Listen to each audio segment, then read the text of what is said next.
In this video, I'm going to demonstrate the use of the if statement in Java.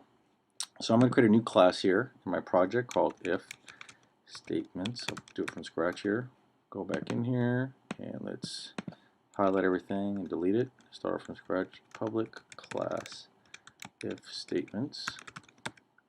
2, 3. And class. I always comment the second curly brace, the end curly brace.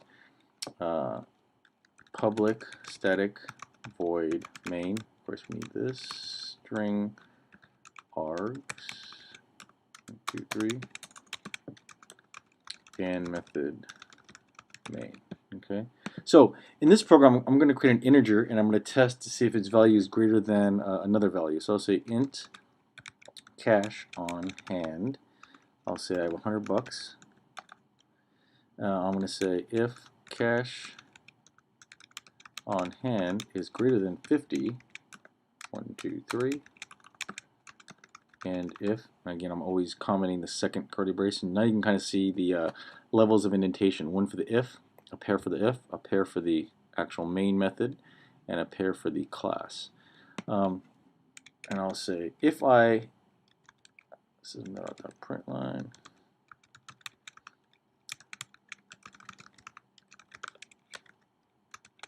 So the way this works is as follows. Cash on hand is an integer. It has a value of 100. So I'll say to myself, okay, is 100 greater than 50? Is that a true or false statement? 100 is greater than 50, so that's true. If this, what's in the parentheses, is true, which we call a Boolean statement, a statement that can either be true or false. If it's true, then I'll execute whatever is in the curly braces. Here I have one line, but it can be very complex and be 2 or 3 or many lines.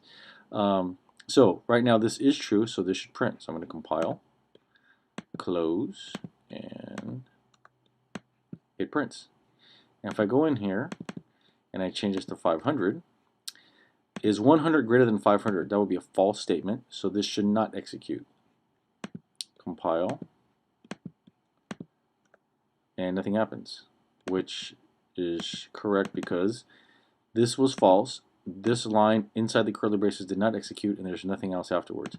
There is a little thing you can add to an if statement, an else statement, 1, 2, 3, that can say if the first part's not true, then we'll do the second.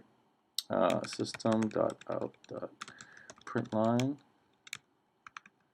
sorry, not in the money. And let's compile it and close it. And so the second statement executed. So in this series of steps here, it'll say if this is true, I'll do this, else I'll do the following. Just kind of like in English, you would have the same type of logic there. I used a greater than sign, so that's a greater than sign, but you can also use the less than sign.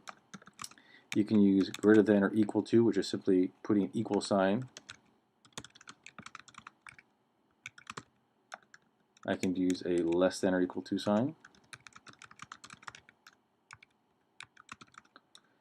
I can use a equal to see if it's exactly equal. And notice how I use 2 equal signs here as opposed to 1 here. When I assign a number to a variable, this is called an assignment operator. When I do a comparison, I use 2 equal signs. Okay, just keep in the back of your head. And then finally, not equal to. I can see if something is not equal to something. And these are the Boolean operators, is what they're called.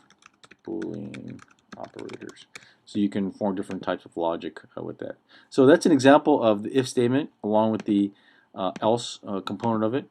In the next video, I'll talk about how to compare things like strings or objects.